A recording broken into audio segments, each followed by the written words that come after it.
সেদিন ব্রাহ্মণবাড়িয়া যাচ্ছি, যে 3-4 দিন আগের ঘটনা। আমার পিছনের সিটে এক ইয়াং ছেলে বসছিল। উঠে পরে যখন নামতেছি তাড়াতাড়ি 2টা কলম নিয়ে আসছে। আমার আবার একটা কলম দরকার ছিল, কিছু একটু লিখবো, বক্তব্যের নোট করব, কলম পাচ্ছিলাম না পকেটে।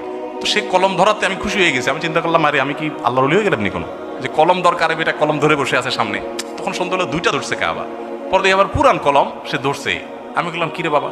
আমি বলছি, আমার গিফট করতেছে মনে হয়, আমার কলম দরকার এই টাইমে, আমার কেরামত যায় এগুলো কিনে। পরে বলে যে না, আমার বোনের কালকে এসএসসি পরীক্ষা, একটু ফুদিয়ে দেন। তো আমি বললাম, পরীক্ষা ভালো ফলাফলের জন্য ভালো করে পড়ালেখা করতে হবে, আল্লাহর কাছে দোয়া করতে হবে, সাহায্য চাইতে হবে। আমি দোয়া করে দিলাম, আল্লাহ তোমার বোনের ভালো ফলাফল দেখ, তাকে শরিয়া সম্মত চলা তৌফিক দান করো, দোয়া করে দিলাম। যাও। না হুজুর, একটু কলমটা ফুদিয়ে দেন। আমি, কলম ফুদিলে কি লাভ হবে? আপনি একটু কুলফুল্লাহ পড়েই ফুদেন। তো আমি কি আর করবো, বেচারা দেখি ছাড়ছে না, নাছর বান্দা। তো আমি কুলহুল্লাহ পড়েই ফুদিয়ে দিয়েছি ওর কথা অনুযায়ী। পরীক্ষায় ভালো ফলাফল বা অন্য কোনো কিছু, এগুলোর মালিক কে?